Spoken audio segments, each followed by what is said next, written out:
हजारों साल पहले हमारे पूर्वजों के पास एक ऐसी ब्रेन बूस्टिंग टेक्निक थी जिसकी मदद से वो अपने शरीर में बिजली जैसी ऊर्जा पैदा कर पाते थे। ये एक्सरसाइज आपको 4 शॉट्स ऑफ कॉफी से भी ज्यादा एनर्जी देगी और स्वामी विवेकानंद तो इसे the essence of all knowledge भी बोलते थे। आप में से कई लोग इस एक्सरसाइज को प्रैक्टिस करके अपने एंट्रेंस एग्जाम को क्लियर करोगे, कई लोग इसकी मदद से बिजनेसेस खड़े करेंगे और कई अपने ब्रोकन डिसिप्लिन को फिक्स करेंगे।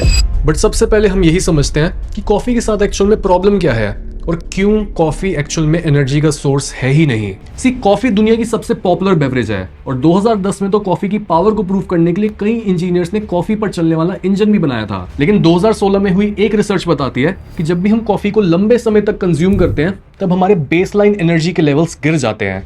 ऐसा इसलिए होता है क्योंकि दिन के चढ़ने के साथ साथ हमारे दिमाग में एक न्यूरोट्रांसमीटर रिलीज होता है जिसको बोलते हैं एडेनोसिन, और एडेनोसिन का काम होता है हमें टायर्ड फील कराना और हमें समय के साथ बेड पर पहुंचने के लिए मजबूर करना, हमें स्लीपी फील करा के। और अगर आप ये खुद भी सोचो कि अगर आपकी बॉडी ये रियलाइज ही ना कर पाए कि उसे अब सोने की या फिर रेस्ट लेने की जरूरत है तो आप हमेशा मस्ती ही करते रहोगे।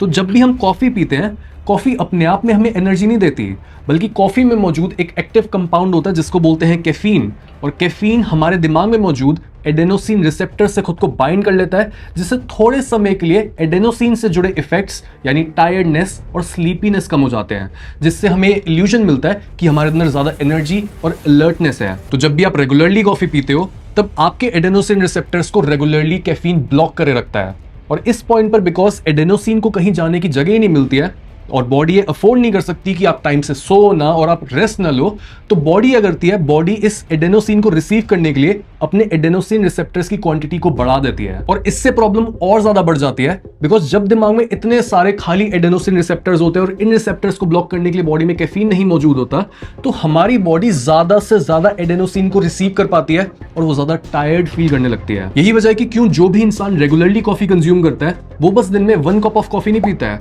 बल्कि वो मल्टीपल टाइम्स कॉफी पीता है। बिकॉज जब भी आपके सिस्टम में कैफीन मौजूद नहीं होता और आपके इतने सारे एडेनोसिन रिसेप्टर्स खाली होते हैं, तब वो एडेनोसिन की एक एक ड्रॉप को अब्सॉर्ब करते हैं और आपको थका हुआ फील कराते हैं। यही सेम चीज हमारे मम्मी पापा एक्सपीरियंस करते हैं जब भी हम उन्हें चाय छोड़ने के लिए बोलते हैं। मैं भी जब अपने मम्मी पापा को बोलता हूँ कि इतनी चाय मत पियो, आपको एडिक्शन हो गई, आपकी हेल्थ इंप्रूव होगी, आप ज्यादा एनर्जी फील करोगे, और वो मानते भी हैं। बट थोड़े दिन डाइट को फॉलो करने के बाद और अपनी डाइट में से कॉफी या फिर चाय को हटाने के बाद वो क्या बोलते हैं, आपको भी पता हो क्या बोलते हैं। वो बोलते हैं कि बेटा हमारी बॉडी में ना उतनी जान नहीं है, सुस्ती आ रही है। ऐसा क्यों होता है? बिकॉज जब आप बार बार कैफीन को अब्यूज करते हो और दिमाग में इतने ज्यादा एडेनोसिन रिसेप्टर्स मौजूद होते हैं, तो जिस पॉइंट पर बॉडी से कैफीन गायब होता है आपको सोने का मन करता है, आपकी बॉडी में कुछ भी होता ही नहीं है। यानी अगर आप अपनी बॉडी में बिजली के जैसी एनर्जी चाहते हो, then coffee and tea are not the solution. हमें अनलिमिटेड एनर्जी पाने के लिए अपनी सिर्फ 2 ही चीजों को ऑप्टिमाइज करना है। Number 1, mitochondrial function. हम सब ने 8th 9th क्लास में पढ़ा था, mitochondria is the power house of the cell. Because mitochondria का काम होता है खाने को एनर्जी में कन्वर्ट करना, और वो ऐसा करता है खाने से मिलने वाले ग्लूकोज को एसाइटल कोएंजाइम में कन्वर्ट करके, जिससे निकलने वाले इलेक्ट्रॉन्स को प्रोटीन की एक चेन से गुजार के एटीपीज बनाए जाते हैं। एटीपीज यानी एडेनोसिन ट्राइफॉस्फेट हमारे सेल्स की एक्चुअल करेंसी होती है।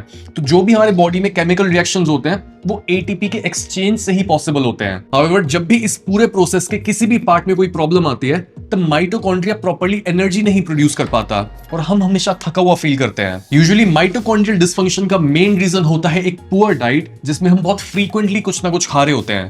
बिकॉज जब भी आप बार बार कुछ ना कुछ अपने मुंह में डाल रहे होते हो, बार बार आप स्नैक्स ले रहे हो, कभी आपका कुछ खाने का मन है, कभी आपको चिप्स चाहिए, कभी बिस्किट्स चाहिए, होता क्या है, जो ये एनर्जी प्रोडक्शन का प्रोसेस है, इससे निकलने वाले जो वेस्ट प्रोडक्ट्स होते हैं वो सेल के अंदर ही ट्रैप्ड रह जाते हैं। और जब ये वेस्ट प्रोडक्ट्स सेल के अंदर ही ट्रैप्ड है तब ना तो सेल प्रॉपर्ली ग्लूकोज को अब्सॉर्ब कर सकता है और ना ही वो उसको एनर्जी में कन्वर्ट कर पाता है। आप माइटोकॉन्ड्रिया को एक स्टीम ट्रेन की तरह इमेजिन करो, जिसको चलाने के लिए हर घंटे एक बंदा उसमें कोयला डालता है।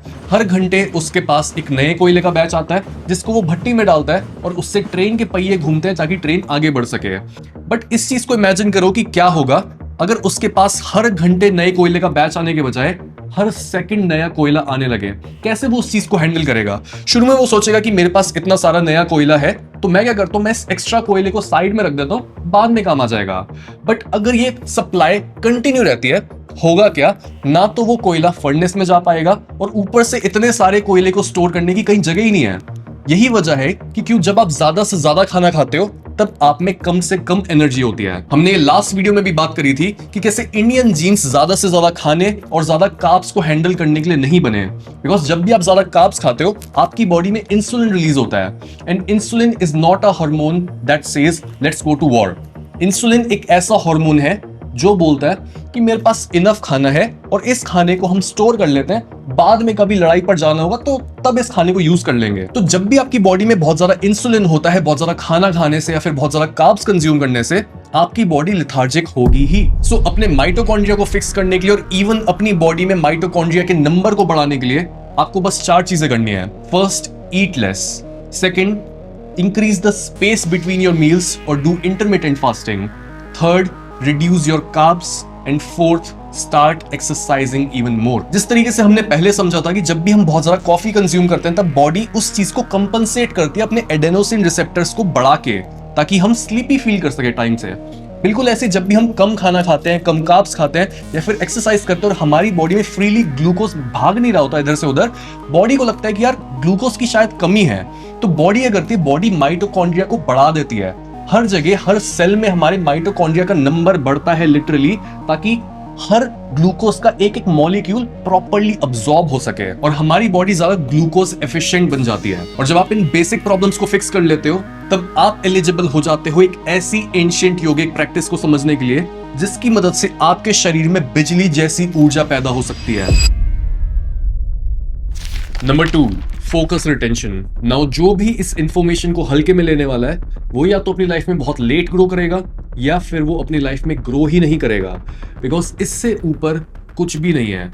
मैं बात कर रहा हूं धारणा अभ्यास यानी कॉन्सेंट्रेशन ट्रेनिंग की। And let me explain to you why this is such a big deal. See, हजारों साल पहले हमारे पूर्वजों ने हमारे मन के अलग अलग गलियारों और कोनों में जाकर ये समझा कि हमारे मन में बहुत ज्यादा एनर्जी सोई हुई है, लेकिन जब भी एक इंसान की चेतना इस एनर्जी को ढूंढती है और इस एनर्जी को जगाती है, तब ये एनर्जी इतनी ज्यादा इंटेंस होती है कि ये ऊपर उठ के सारे मन के जो बैरियर्स हैं उनको तोड़ती है और एक इंसान की चेतना को संसार की चेतना से मिला पाती है, यानी इंडिविजुअल कॉन्शियसनेस मिल जाती है कॉस्मिक कॉन्शियसनेस से। और हमारे पूर्वजों की इस फाइंडिंग के हजारों साल बाद आज साइंस भी यूनिफाइड फील्ड थ्योरी के बारे में बात करती है और ये बोलती है कि दुनिया में चाहे जितनी भी चीजें हैं, जीवित, मृत, पत्थर, इंसान, पौधा, हर चीज आपस में कनेक्टेड है। यानी हम जो भी सोचते हैं, जो भी बोलते हैं, जो भी करते हैं और जो भी हम महसूस करते हैं, वो इस अनंत ब्रह्मांड में लहरों की तरह फैलता है और आपके अस्तित्व का प्रभाव पूरे ब्रह्मांड पर पड़ता है। तंत्र के हिसाब से एक इंसान की चेतना यानी इंडिविजुअल कॉन्शियसनेस डायरेक्टली कनेक्टेड होती है संसार की चेतना यानी कॉस्मिक कॉन्शियसनेस से, लेकिन बीच में बैठा हमारा मन इस कनेक्शन को वीक बनाता है। तभी हमें अलग अलग प्रैक्टिसेस की मदद से अपने मन को घोलना होता है। जिस तरीके से जब भी पानी बॉईल होता है तब उसमें मौजूद हाइड्रोजन और ऑक्सीजन मॉलिक्यूल्स एक्सपैंड होते हैं और वो खुद को अपनी फिजिकल फॉर्म से मुक्त कर पाते हैं, बिल्कुल वैसे ही तंत्र में आप अपनी कॉन्शियसनेस को एक्सपैंड करके अपनी बॉडी और माइंड में मौजूद लॉक्ड एनर्जी को मुक्त कर पाते हो। So energy is the link between matter and supreme consciousness. Now इस पॉइंट पर आप ये पूछोगे कि सौरभ, एनर्जी मिलेगी कहां पे? मैं भी इतना ज्यादा एनर्जेटिक होना चाहता हूं और अपनी एनर्जी को इतना ज्यादा अनलॉक करना चाहता हूं कि जो भी मैं काम कर रहा हूं घंटों तक मैं बिना किसी डिस्ट्रैक्शन के उस काम को कर पाऊं। इस चीज को समझाने के लिए मैं एक टेक्स्ट आपको डायरेक्टली विज्ञान भैरव तंत्र में से रीड करके बताता हूं। At present man is functioning with a mayor fraction of potential power of the brain. It is only the tip of the iceberg. The higher faculties of the brain, which are latent, have to be illumined and awakened through two important practices of Tantra, Dharana and Dhyan. These two practices strengthen the electromagnetic circuits of the brain so that it becomes accustomed to handling the high voltage energy that is a consequence of inner illumination. यानी जब भी हमारी consciousness expand होती है, हमारी चेतना ऐसी हो जाती है कि हम हर चीज को आंख खोलकर देख रहे हैं। आप बोलोगे यार मैं आंख खोलकर तो अभी भी देख रहा हूं, बट आप एक तरीके से अनकॉन्शियसली चीजों को देखते हो, आप नोटिस नहीं करते हो, आप देखे को भी अनदेखा कर देते हो। तो यहां पर बात यह हो रही है कि जो भी आप काम कर रहे हो थर्ड पर्सन पर्सपेक्टिव से हमेशा उसको ऑब्जर्व करते रहो। जैसे मैं अभी बुक खोलकर आपको कुछ रिकॉर्ड करके समझा रहा हूं, मेरा एक ब्रेन का पार्ट इस चीज को देख के ये बोल रहा है कि अच्छा सौरभ बुक पढ़ के ये वीडियो का पार्ट बना रहा है। तो ये वाली जो एक सेकेंडरी अवेयरनेस होती है, यहां पर उसको इनर इल्यूमिनेशन बोला गया है। जब भी कॉन्शियसनेस एक्सपैंड होती है और आपको पता होता है कि मेरा हर एक्शन मेरे कंट्रोल में, हर कोई भी मेरा अनकॉन्शियस एक्शन नहीं है, कोई भी मेरी बुरी आदत नहीं है, बिकॉज बुरी आदत होगी कैसे जब मैं हर टाइम अवेयर हूं। जब भी इस तरह का एक स्टेज आ जाता है आपकी कॉन्शियसनेस में, होता क्या है, इनर लाइट इतनी ज्यादा बढ़ जाती है कि इवेंचुअली आप अपने अंदर देखकर ये समझ जाते हो कि बहुत ज्यादा पोटेंशियल पड़ी है जिसको मैं अनलॉक कर सकता हूं। तो यहां पर उस एनर्जी की बात हो रही है। योगा में जिस चीज को कुंडलिनी बोलते हैं, it is the same thing. These practices form channels and pathways for the energy to be transmitted to all points of the brain, leading to total illumination. So according to tantra, धारणा है क्या? धारणा का लिटरल मतलब होता है पकड़े रखना, किसी को धारण करना। और आप धारणा तब कर पाते हो जब आप किसी भी चीज को अपनी कॉन्शियसनेस में होल्ड कर पाते हो। कॉन्शियसनेस में होल्ड करने का मतलब है कि आपकी आईज क्लोज्ड हैं और आपकी आंखों के आगे वो जो एक ब्लैक स्क्रीन होती है, वहां पर आप एक इमेज, एक सिंबल या फिर एक थॉट को होल्ड करे रख सकते हो। और जब भी आप प्रॉपरली धारणा करते हो, आप ऑटोमेटिकली ध्यान में जाने लगते हो। So dharana is a precondition to enter into dhyana. तो जब भी आप मेडिटेशन करने बैठते हो, आप डायरेक्टली मेडिटेटिव नहीं होते हो। पहले क्या होता है, आप अपने सेंसेस को शट ऑफ करते हो और फिर आप किसी एक चीज को पकड़ते हो। या तो आप अपनी ब्रेथ को होल्ड करते हो या फिर आप फोकस करते हो अपनी बॉडीली सेंसेशंस पर। You need to hold one thing. आपको धारण करना जरूरी है, तब भी आप ध्यान में जाते हो। क्योंकि जब भी आप किसी एक चीज को पकड़ते हो और उसको आप बस कॉन्सेंट्रेट करके देखते जाते हो अपनी कॉन्शियसनेस में, होता क्या है, आपके माइंड का 100% फोकस बस उस एक चीज को होल्ड करने पर ही आ जाता है। एग्जाम्पल के तौर पर आपने जिम में भी देखा होगा कि जब भी आप एक हैवी वेट उठा रहे होते हो और आप बस उसे होल्ड कर लेते हो। जैसे अगर आपके हाथ में एक बारबल है, आप उसे कर्ल नहीं कर रहे हो, आप बस उसे सामने होल्ड करके बैठे हो, लाइक एन आइसोमेट्रिक होल्ड। होगा क्या, शुरू में वो बाइसेप्स पर आएगा, बट धीरे धीरे और मसल्स भी इंगेज होने लगेंगी बिकॉज वेट ज्यादा है और आप उसे रख नहीं रहे हो। तो जब भी आप अपनी कॉन्शियसनेस में एक थॉट को होल्ड करते हो for a really long time, शुरू में थोड़ा सा कॉग्निटिव पावर यूज होती है, बट धीरे धीरे धीरे धीरे आपका माइंड क्या करता है, आपके माइंड जो अलग अलग चीजों को पकड़ के बैठा होता है, एक एक करके बाकी सारी चीजें ड्रॉप होती जाती हैं और different muscles of your mind एक ही चीज को होल्ड करने आ जाती हैं, जिससे आपकी ईगो भी डिसॉल्व हो जाती है और आप अपनी एनर्जी बाकी सारी चीजों में वेस्ट नहीं कर रहे होते हो।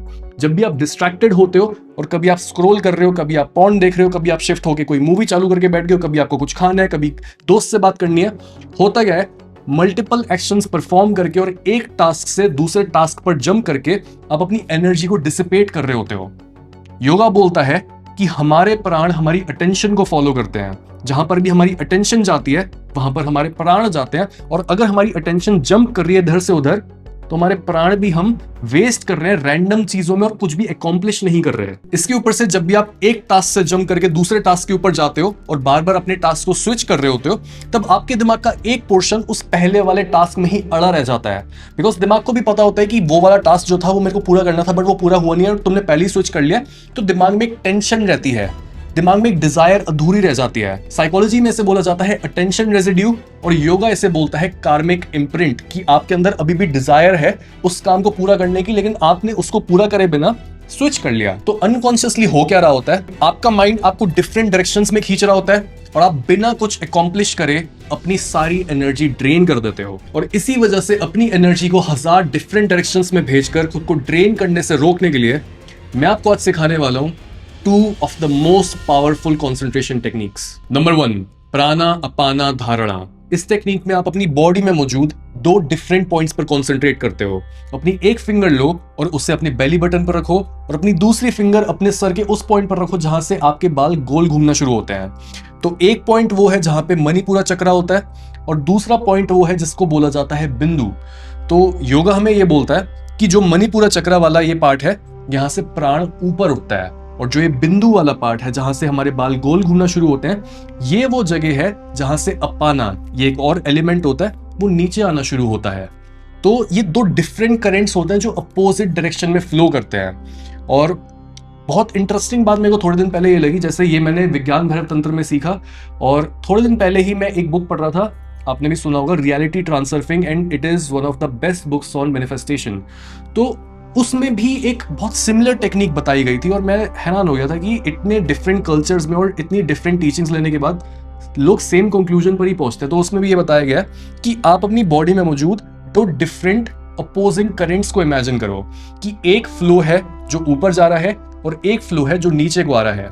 एक फ्लो डिसेंड हो रहा है ऊपर से और एक फ्लो असेंड हो रहा है नीचे से ऊपर। आप बस एक लोटस पोजीशन में बैठ के इस चीज को अपने माइंड में विजुअलाइज करते हो कि एक फ्लो ऊपर है, एक फ्लो नीचे है। और होता क्या है ऐसा करने से कि जब आप इस चीज को बस विजुअलाइज भी करते हो, the right position of these नाड़ीज, होता क्या है आप उन नाड़ियों को एक्चुअल में उनके फ्लो को बेटर बना पाते हो। जिस तरीके से जब भी आप जिम में होते हो और आप एक माइंड मसल कनेक्शन बनाते हो, आप बस विजुअलाइज करते हो और उससे ही आपकी जो मसल्स होती है वो ज्यादा एक्टिवेट हो पाती है। सेम थिंग जब आप अपनी नाड़ियों को विजुअलाइज करते हो, उनके फ्लो को विजुअलाइज करते हो, तो उससे उनके फ्लो में इंप्रूवमेंट आती है। आपका फ्लो बेटर हो पाता है, आपकी मेरिडियंस जो होती हैं बॉडी में मौजूद वो डायलेट होती है and you just feel a rush of energy. Number 2, नदी ध्वनि धारणा। This is one of my favourite concentration techniques because यहां पर आप अपने दो सेंसरी इनपुट्स को सिमुलेट करने की कोशिश करते हो। यानी पहले आप अपनी आईज को क्लोज करते हो, आप इमेजिन करते हो एक बहती हुई नदी को और इसके साथ ही आप इमेजिन करते हो उसकी आवाज को। यानी पहले तो आप एक विजुअल स्टिमुलस क्रिएट कर रहे हो नदी को इमेजिन करके, जो कि डायनामिक है, यानी वो एक स्टिल इमेज नहीं है, वो वहां पर बह रही है, which is a little bit difficult to do अगर आप लंबे समय तक ये करना चाहो।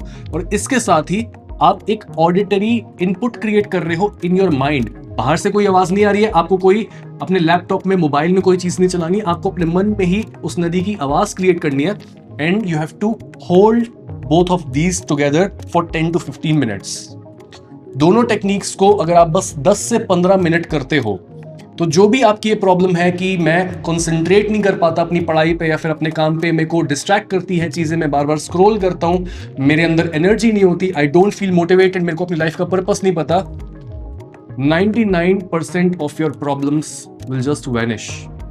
आपको पता, मैं कोई भी आपको फालतू की चीज नहीं दूंगा, just try this. I know आप में से बहुत से लोग स्केप्टिकल हो गए कि इतनी बड़ी बड़ी बातें हुई हैं, क्या एक्चुअल में रियल है कि नहीं है, but just try. This is the pinnacle of yoga. इसके बाद ही आप ध्यान में जा पाते हो। तो अगर आप प्रैक्टिस करते हो अपने माइंड को एक जगह पर रखने के लिए, इससे ऊपर कुछ भी नहीं है। So try this and let me know, come back to this video and comment करके अपने एक्सपीरियंस बताओ कि धारणा करने से, कंसंट्रेशन का अभ्यास करने से होता क्या है। All the best.